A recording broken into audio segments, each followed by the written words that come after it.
Le mardi 23 octobre 2018, le conseil départemental, représenté par son président Cyril Melchior, et la commune de Sainte-Marie, représentée par le maire Richard Mirlot, ont signé un pacte de solidarité territoriale.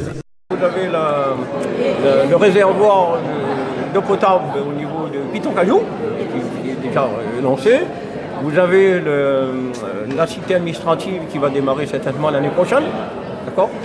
Et puis vous avez le réseau routier. Là, on va attaquer ça très rapidement, le temps de lancer des appels d'offres, et puis on va le démarrer. Vous avez raison de le souligner, c'est l'action sociale, au niveau qui représente quand même 630 000 €, c'est pas rien. Et donc ça va nous aider justement à assurer un peu plus la solidarité au niveau de ce public qui est en grande difficulté. Portage de repas par exemple, et accompagner nos jeunes aussi en les aidant pour passer le permis de conduire. Alors trois grosses priorités, tout à l'heure on l'a dit, ça va concerner l'eau. L'eau qui est quand même, l'eau c'est la vie, hein. Tout à l'heure le conseiller départemental a dit l'eau c'est l'or bleu. Et donc ça va nous aider justement à améliorer encore la distribution d'eau au niveau de la commune de Sainte-Marie. Il y a aussi un volet au niveau du réseau routier. C'est important, hein. Il y a beaucoup le parc automobile est important. Et donc on va améliorer encore un peu plus le réseau routier sur notre territoire.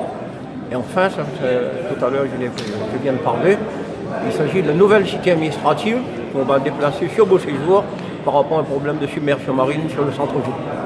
Donc voilà les trois projets au niveau de l'investissement qu'on va lancer. En déplaçant la cité administrative, on peut aussi assurer ce lien justement avec le monde économique au niveau de Beauséjour, qui est un peu notre ville nouvelle. Vous l'avez bien dit, Sainte-Marie, c'est une ville en pleine mutation avec un gros dynamisme. Sa proximité avec Saint-Denis fait que Sainte-Marie bénéficie de ce dynamisme-là et le département va accompagner cette belle ville de Sainte-Marie en lui apportant une contribution en investissement de l'ordre de 3 millions €. Quand une ville se développe, il faut prévoir des équipements pour que les habitants de cette ville se sentent bien dans un beau cadre de vie. Et donc nous allons accompagner la ville dans l'amélioration des routes communales. Mais aussi dans la sécurisation de son approvisionnement en eau potable. Plus de 10 000 habitants vont venir ici à Sainte-Marie dans les années qui viennent. Il faut prévoir bien sûr des logements, mais aussi de l'eau potable de qualité. C'est pour cela que le département va mettre en place une enveloppe budgétaire pour la qualité de l'eau, la sécurité dans l'approvisionnement et bien sûr, comme je l'ai dit, de la qualité. Tout ça, c'est la ville de demain qui se construit à Sainte-Marie et le département est auprès du maire et de son équipe pour les accompagner. Sainte-Marie a la double caractéristique, c'est une ville qui s'urbanise, qui se développe avec un côté agricole qui se maintient. Et il nous convient d'accompagner les agriculteurs.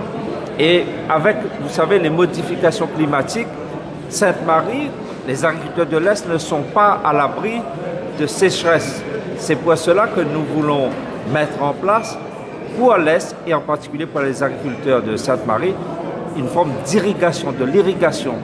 Dans le prochain document qu'on va négocier avec l'Europe pour la période 2020-2026, je vais demander et le département va soutenir l'irrigation pour les agriculteurs de Sainte-Marie et de l'Est de la Réunion.